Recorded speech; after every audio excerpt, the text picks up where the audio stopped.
बहता चला तू, उड़ता चला तू, जैसे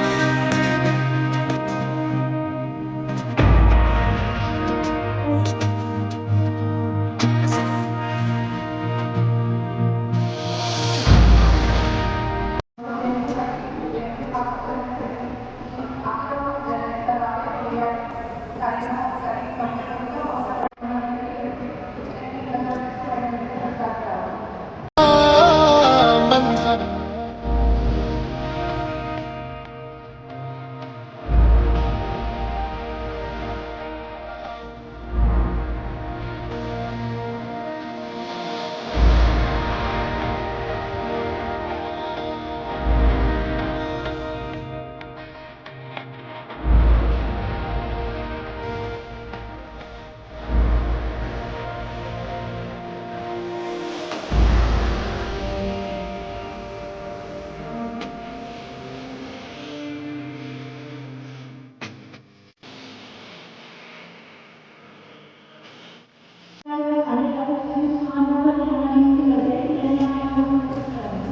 नैसर्गिक सुविधांचा वापर करू आणि रासायनिक सुविधांचा कमीत कमी वापर करू जी आपण शेती करतो त्याला आपण सेंद्रिय शेती असे म्हणतो.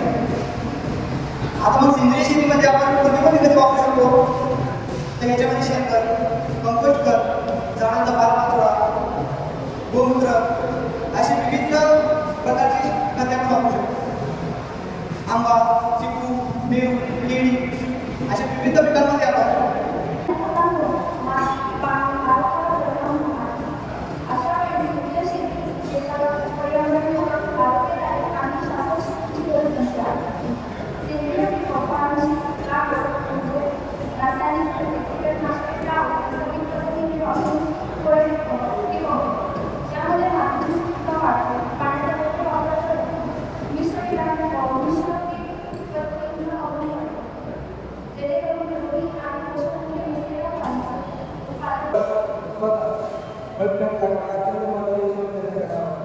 सध्याच्या काळात रासायनिक आणि रासायनिक खतांचा आणि कीटकनाशकांचा वापर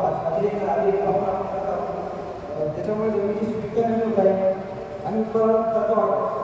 सर्वात महत्त्वाचं म्हणजे आपल्या शेतकऱ्यांच्या आर्थिक परिणाम होतो. आज आपण अशा कारणावर आहोत की देशमुख तोंडी खाण्याची आहे.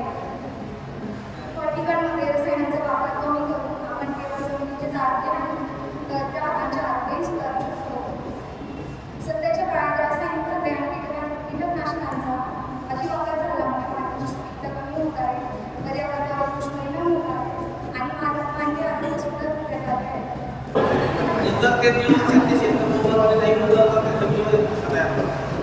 म्हणून शेणखत जर टाकता आपण शेतात तर ते शेणखत फुलवलेलं पाहिजे. तर त्याला कमीत कमी तुम्ही त्याला डिकम्पोजर त्याच्यामध्ये एनपीके बॅक्टेरिया बॅक्टेरियाचा वापरला तर ते या भूतलावर आपण जे जेवण करतो त्या पहिल्या घासापासून तर भूतलावरच्या शेवटच्या घासापर्यंत अन्न उपलब्ध करून देणारे आपले शेतकरी बांधव यांना आपण अन्नदाता अशा अन्नदात्यांना पण माझा सादर करा. तसंच या सुंदर अशा कार्यक्रमाची त्यांनी व्यवस्था केली, मेहनत केलेली आहे आणि आपल्या आयुष्याच्या रनवेवर आज गगनझेप घेऊन पाहणारे आपल्या कृषी कन्या यांना मी पुढच्या पुढील आयुष्यासाठी स्वामी महाराजांना विनंती करू की आपल्या ज्या अपेक्षा आहे त्यांची पूर्ती व्हावी. तसंच पुढील आयुष्यामध्ये तुम्ही पण अशाच नवनवीन जे शेतकरी हिताच्या काही गोष्टी असतील त्या तुमच्या हातून घडत राहू हीच शुभेच्छा आणि तसंच तुम्हाला अभिनंदन करतो की तुम्ही सुंदर कार्यक्रमाचं आयोजन केलं. सेंद्रिय शेती हा एक जिव्हाळ्याचा प्रश्न आहे. अनेक तुम्हाला विद्यार्थ्यांनी पण सांगितलं माझे सहकारी विद्यार्थ्यांनी पण सांगितलं. हा जिव्हाळ्याचा विषय आहे परंतु काळाची गरज सुद्धा आहे. हा पहिला टप्पा आहे. याच्याबद्दल जर सांगायचं म्हटलं तर सेंद्रिय शेती करत असताना सर्वात महत्त्वाचा जर काही मुद्दा असेल तो म्हणजे आपली जमीन, ज्याला आपण माता किंवा भूमी असं सुद्धा समजतो.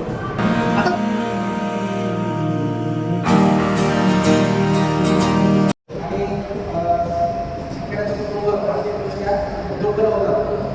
याच्यासाठी शासनाने ही योजना सुरू केलेली आहे. तर यामध्ये रस्ते अपघात असतील, रेल्वे अपघात असेल, झाडावर पडून असेल किंवा प्राण्यांचा अपघात होतो, साप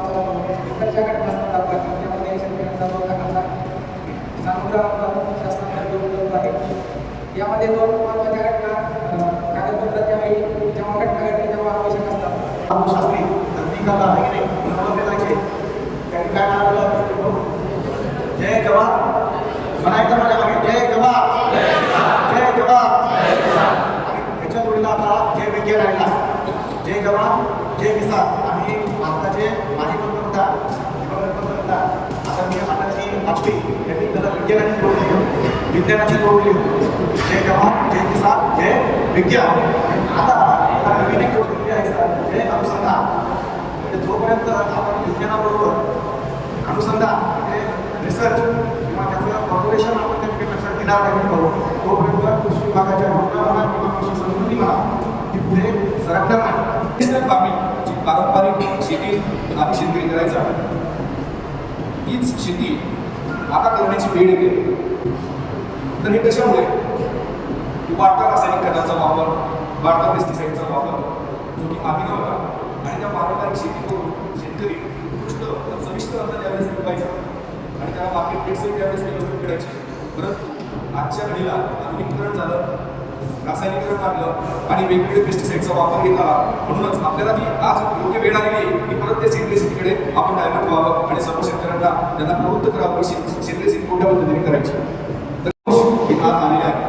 जरी विचार केला आपण डेली सकाळ संध्याकाळ जेवण करतो नाश्ता करतो आणि जे काही सेवन करतो या पद्धतीत सगळ्या प्रोडक्टिव्हिटीमध्ये हा कीटकनाशकांचा आणि वेगवेगळ्या बुरशीनाशकांचा त्याच्यानंतर वेगवेगळे केमिकल्स आहेत त्याचा अंश हा डेली आपल्या पोटामध्ये जातोय आणि त्याचं ॲक्टिव्हेशन हे आपल्या फॅट बॉडीजमध्ये होतं. तर सेंद्रिय खताची व्याख्या आहे की जर कमीत कमी रासायनिक खताचा वापर करून तो बरोबर आणतात. सेंद्रिय शेती ही पिकांचा शेत पाला शेतखत गांडूखत या विविध प्रकारांतून केला जातो.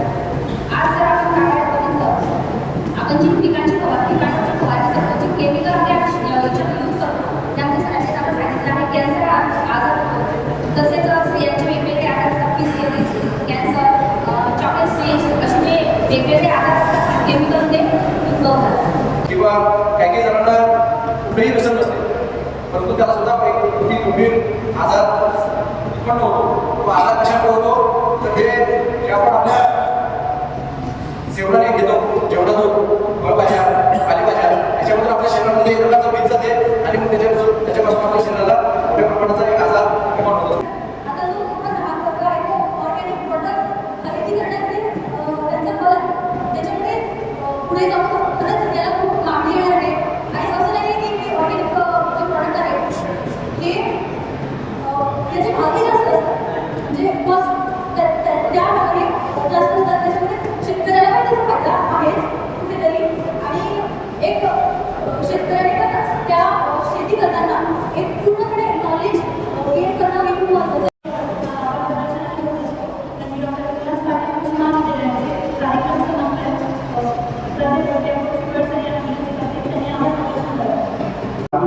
आहे.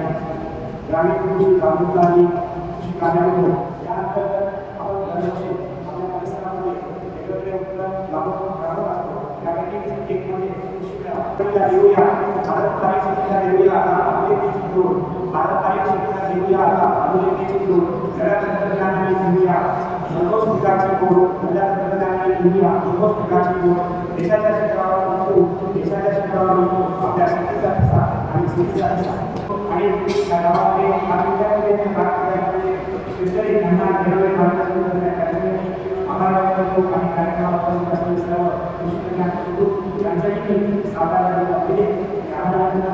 आणि आपण हा कार्यक्रम अध्यक्ष